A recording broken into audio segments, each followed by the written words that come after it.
एक ऐसा इंसान दोस्तों जिसने खुल करके शारीरिक संबंधों के बारे में बात किया, जिसके लिए शारीरिक संबंध ही सब कुछ थे। इन सब चीजों के बावजूद भी दोस्तों वो कैसे बन गया लोगों का गुरु, जिसकी हरकतों की वजह से उसे 21 देश की सरकारों ने बैन करके रखा हुआ था। तो आखिर कौन है वो इंसान, यानी कि वो महान व्यक्ति। और यही नहीं दोस्तों, उसने तो खुद को भगवान तक साबित कर दिया था। दोस्तों हम बात कर रहे हैं ओशो की, द ग्रेट ओशो की। आखिर क्या था उसके जीवन का रहस्य, चलिए बताते हैं दोस्तों आज की हमारी इस वीडियो में। ओशो एक ऐसे इंसान है जिन्होंने दुनिया भर में सन्यासी और स्पिरिचुअलिटी की एक नई विचारधारा को जन्म दिया। ओशो का जन्म 11 दिसंबर 1931 को मध्य प्रदेश के पिछवाड़ा नाम के एक छोटे से गांव में हुआ था। उनका असली नाम चंद्र मोहन जैन था। ओशो के बारे में कहा जाता है कि वो अपने जन्म के 3 दिन तक ना तो हंसे थे और ना ही रोए थे। ओशो बचपन से अपने नाना नानी के पास रहते थे, लेकिन उनके नाना की मौत हो जाने के बाद ओशो 7 साल की उम्र में अपने माँ बाप के पास लौट गए। ओशो मात्र 12 साल की उम्र में अकेले रात को शमशान जाया करते थे। ओशो उस समय ये बात पता करना चाहते थे कि इंसान मरने के बाद आखिर कहाँ जाता है। इस बात का पता लगाने के लिए कई बार ओशो अपने साथ में नहा रहे दोस्तों को डुबा देते थे, और जब उनके दोस्त नाराज हो जाते थे तो वो उनको कहते थे कि मैं देखना चाहता हूँ कि आखिर मरना क्या होता है। ओशो के जन्म के समय एक बार ज्योतिषी ने उनकी कुंडली देखकर कहा था कि 30 साल के होने तक हर 7 साल में उनकी मृत्यु का योग है। ज्योतिषी के उस समय के भविष्यवाणी के मुताबिक ओशो 21 साल की उम्र से ज्यादा जीना नामुमकिन है, और अगर ओशो 21 साल की उम्र के बाद भी जीते रहे तो उनको ज्ञान की प्राप्ति होगी, जिससे वो पूरी दुनिया में बांटेंगे अपने ज्ञान को। ओशो को अपने बारे में हुई भविष्यवाणी के बारे में पता था, इसलिए जब उनकी उम्र 14 साल की हुई तो वो 7 दिनों तक एक मंदिर में अपनी मौत का इंतजार कर रहे थे। उसी दौरान एक सांप भी ओशो के पास आया, लेकिन वो वापस चला गया। ओशो को हमेशा से किताबें पढ़ने का बहुत ज्यादा शौक था। ओशो एक दिन में 3 से 4 किताबें पढ़ता था। ओशो को जर्मन फिलोसॉफी की किताबों को पढ़ना बहुत पसंद था। एक रिपोर्ट की माने तो ओशो ने अपनी जिंदगी में 1 लाख से भी ज्यादा किताबें पढ़ी है। उन्होंने अपने घर में एक लाइब्रेरी भी बनाकर रखी थी, क्योंकि ओशो के पिता भी कहा करते थे कि एक समय पर हमारे घर में लाइब्रेरी भी हुआ करती थी, और लाइब्रेरी में आज हमारा घर है। धीरे धीरे बड़े होने पर ओशो का जीवन को देखने के नजरिया बदलने लगा। फिर एक दिन ऐसा भी आया जब उन्होंने भगवान पर विश्वास करना बंद कर दिया, और एक समय पर वो नास्तिक बन गए थे। ओशो हमेशा से ही वाद विवाद करने में काफी अच्छे थे, और उनको वाद विवाद में हराना काफी ज्यादा नामुमकिन था। ओशो के बारे में कहा जाता है कि उनको बचपन से एक पीपल के पेड़ से बहुत ज्यादा लगाव था। वह अक्सर उस पेड़ के पास अपना समय बिताया करते थे, और बड़े होने पर उस पेड़ से उनकी अटैचमेंट बहुत ज्यादा बढ़ती चली गई। उस पेड़ से जितना उनको लगाव था, आज तक उनको किसी भी इंसान से उतना लगाव नहीं हुआ पूरे दुनिया भर में। एक दिन इसी पेड़ के नीचे ओशो बैठे हुए थे। 21 मार्च 1953 का दिन था, और इसी दिन ओशो को ज्ञान यानी कि संबोधि की प्राप्ति हुई। उस समय ओशो की उम्र मात्र 21 साल की थी, और तब वह जबलपुर के कॉलेज में फिलोसॉफी की पढ़ाई कर रहे थे। जिस पेड़ के नीचे ओशो को ज्ञान की प्राप्ति हुई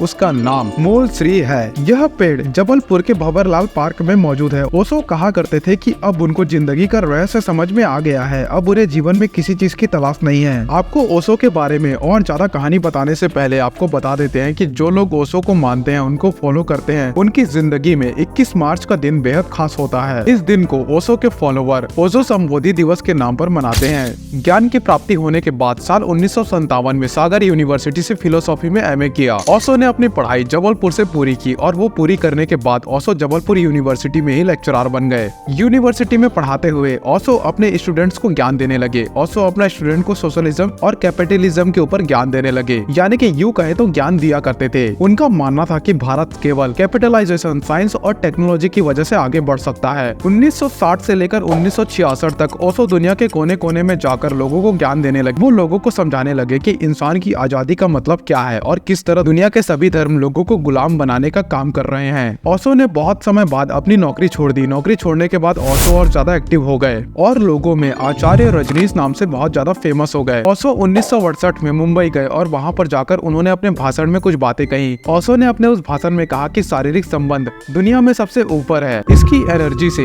इंसान दुनिया में मोक्ष प्राप्त कर सकता है। इंसान कोई भी धर्म या फिर भगवान मुक्ति नहीं दिला सकते, इसलिए इंसान को धर्म और भगवान सभी से ऊपर फिजिकल रिलेशनशिप को रखना चाहिए। इसके बाद ओशो को पसंद करने वाले लोगों की संख्या बहुत ज्यादा बढ़ गई थी, और उनको नापसंद करने वालों की भी संख्या बढ़ चुकी थी। इसके बाद 1970 में ओशो ने कुल्लू में एक तरीके की सन्यासियों का गठन किया, और उसे 9 सन्यासी नाम दिया। यह सन्यासी दुनिया से दूर रहकर संन्यास नहीं लेते थे, बल्कि दुनिया में रहकर सब सुख सुविधाओं का इस्तेमाल करके संन्यास लेते थे। 1974 में वो अपने बहुत से सन्यासियों के साथ पुणे आ गए, जहाँ श्री रजनीश आश्रम की स्थापना हुई। पुणे आने के बाद उनकी प्रसिद्धि विश्व भर में फैलने लगी। ओशो के आश्रम में बाकी सन्यासियों के आश्रम की तरह धार्मिक पूजा पाठ नहीं होती थी, न ही किसी रामायण या फिर महाभारत जैसे कोई टॉपिक्स पर बात होती थी। ओशो बाकी सन्यासियों की तरह धर्म, स्वर्ग और नरक से हटकर लोगों को ज्ञान देते थे। ओशो का एक ही सब्जेक्ट था जिस पर वो खुलकर बात किया करते थे और वो था संभोग, यानी कि संभोग से समाधि तक कैसे जाया जाए। ओशो अपने फॉलोअर्स को बताया करते थे कि फिजिकल रिलेशनशिप के जरिए मोक्ष मिल सकता है। साल 1980 में ओशो की तबीयत अचानक से खराब हो गई और ओशो अपना इलाज कराने के लिए अमेरिका चले गए। 1980 से लेकर 1985 तक ओशो अमेरिका में रहे। इस दौरान उनके वहाँ पर भी बड़ी संख्या में भक्त बन गए। तब उन्होंने ओरेगन राज्य में लगभग 65,000 एकड़ की जमीन लेकर अपना आश्रम स्टार्ट किया। उस आश्रम में करीब उस समय 5,000 लोग रह रहे थे। उनके इस आश्रम में हर तरीके की सुविधाएं थी। महंगी गाड़ियाँ, महंगे कपड़े, महंगी घड़ियाँ और उन कारों में रोल्स रॉयस कारों का भी नाम था। और इन सभी की वजह से आश्रम हमेशा चर्चा में बना रहता था। ओशो के शिष्यों के मुताबिक उन्हें आश्रम हर चीजें करने की आजादी देती थी। आश्रम के अंदर धीरे धीरे घर भी बनने लगे थे।